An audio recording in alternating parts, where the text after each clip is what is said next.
जब साइंस का शब्द भी नहीं था, तब भारत में 9 ग्रहों की पूजा होती थी। जब पश्चिम के लोग कबीलों में रहते थे, कपड़े तक पहनना नहीं जानते थे, तब भारत में रेशम के कपड़ों का व्यापार होता था। जब आज के जैसे यातायात साधन नहीं थे, तब भारत के पास बड़े बड़े वायुयान हुआ करते थे। जब डॉक्टर नहीं थे, तब भारत में सहज में ही स्वस्थ होने की बहुत सी औषधियाँ जानता था। हमारा भारत सौर ऊर्जा की शक्ति का ज्ञाता था। औषधि निर्माण से लेकर ऊर्जा रूप में भी सूर्य का प्रयोग भारतीय किया करते थे। जब विश्व में कहीं भी वैज्ञानिक नहीं थे, तब हमारे भारत में चरक और धन्वंतरी जैसे महान आयुर्वेद आचार्य थे। जब पश्चिमी दुनिया में हथियार के नाम पर लकड़ी और पत्थर के टुकड़े हुआ करते थे, तब भारत देश में अग्नियास्त्र व दिव्यास्त्र और बड़े बड़े अस्त्र शस्त्र हुआ करते थे, जो परमाणु बम जैसे घातक थे। कहने का अर्थ है कि हमारा भारत प्राचीन काल से ही शक्ति संपन्न और समृद्ध था, परंतु कालांतर में हमारा वह विज्ञान हमारी किन्हीं कमियों के कारण विलुप्त हो गया। आज विज्ञान के लिए हम पश्चिमी दुनिया की ओर देखते हैं, जबकि पश्चात वैज्ञानिक हमारे ही विज्ञान को आधार मानकर रिसर्च करते हैं। दोस्तों, हम सब ने रावण के पुष्पक विमान के बारे में काफ़ी कुछ सुना है, परंतु हमारी मानसिकता ही अब ऐसी हो गई है कि इस पर विश्वास नहीं कर पाते। तो चलिए आज की इस वीडियो में प्राचीन विज्ञान से परिचय करवाते हैं, साथ ही कैसा था पुष्पक विमान और क्या खूबियाँ थी उसमें, और आखिर पुष्पक विमान के बारे में आज के वैज्ञानिक क्या कहते हैं, क्या है इसके सबूत, सब जानेंगे आज के इस वीडियो में। नमस्कार, स्वागत है आपका A1 स्प्लेंड स्टोरी में। चैनल पर नए हैं तो चैनल को सब्सक्राइब करके बगल के बेल आइकन को जरूर दबाएं। चलिए शुरू करते हैं आज का वीडियो। 800 वर्ष की गुलामी और अंग्रेजी शिक्षा के परिणाम देखिए।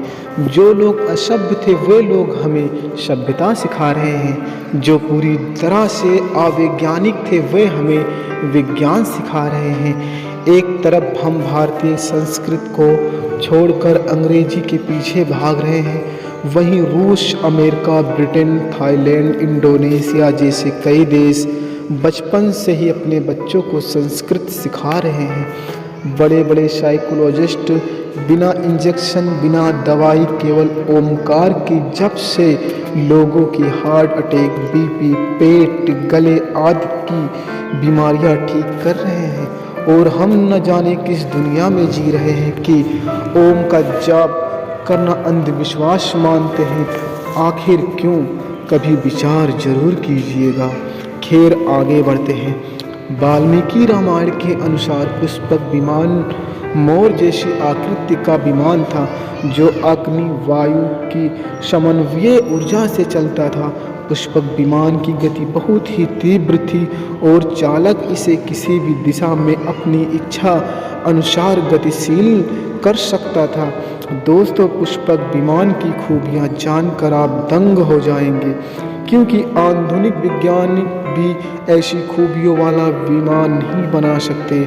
सबसे खास बात यह है कि आज के विमान रडार व कंट्रोल रूम द्वारा संचालित होते हैं, परंतु पुष्पक विमान यह कार्य स्वयं कर लेता था। कुल मिलाकर पुष्पक विमान में इतनी खूबियाँ थी कि वर्तमान विमानों से इसकी तुलना ही नहीं की जा सकती। ताज़ा शोधों में यह पता चला है कि यदि उस युग का पुष्पक विमान आज के समय में आकाश में गमन कर ले तो उसके विद्युत चुंबकीय प्रभाव से मौजूदा विद्युत व संचार जैसी व्यवस्थाएं पूरी तरह ठप हो जाएंगी। पुष्पक विमान में यह भी खूबी थी कि वह उसी व्यक्ति से संचालित होता था जिसने विमान संचालन से संबंधित मंत्रों को सिद्ध किया हो। आज के समय में हम इसकी तुलना रिमोट कंट्रोल से कर सकते हैं। पुष्पक विमान की एक यह भी विशेषता थी कि यह एक स्थान से दूसरे स्थान तक ही नहीं जाता था, बल्कि यह एक ग्रह से दूसरे ग्रह पर जाने में सक्षम था।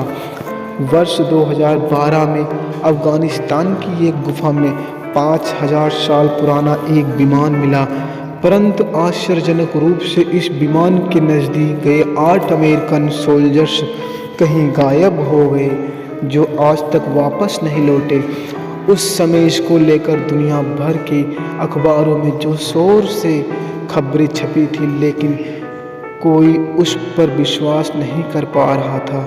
यूएस एयरफोर्स की लीक इंफॉर्मेशन के मुताबिक अफगानिस्तान की गुफा में जिस तरह की फ्लाइंग मशीन यानी विमान का पता चला था, भारत के कई पौराणिक कहानियों में ही ऐसे ही विमान का जिक्र मिलता है। अमेरिका के वैज्ञानिक यह भी कहते हैं कि यह विमान एक स्ट्रेंज एनर्जी से प्रोटेक्ट है। हमारे सोल्जर ने विमान को गुफा से बाहर निकालने की कोशिश की होगी और वो इसकी प्रोडक्टिविटी में फंसकर गायब हो गए। दोस्तों, अफगानिस्तान की इस खबर से भारत को ही नहीं बल्कि अमेरिका तक को यह विश्वास हो गया था कि भारतीय विज्ञान और भारतीय ग्रंथ पूर्णतः सत्य हैं और ऐसा भी संभव है कि यह विमान महाभारत काल या रामायण काल का ही होगा। दोस्तों, हमारे ग्रंथ संस्कृत में जिसमें अथाह विज्ञान भरा पड़ा है, ज़रूरत है कि हम वापस अपनी संस्कृति की ओर लौटें और अंग्रेजी के साथ साथ संस्कृत को भी उतना ही महत्व दें। दोस्तों, यह जानकारी आपको कैसे लगी कमेंट करके हमें ज़रूर बताएं। मिलते हैं आपसे अगले वीडियो में, तब तक के लिए नमस्कार, जय हिंद।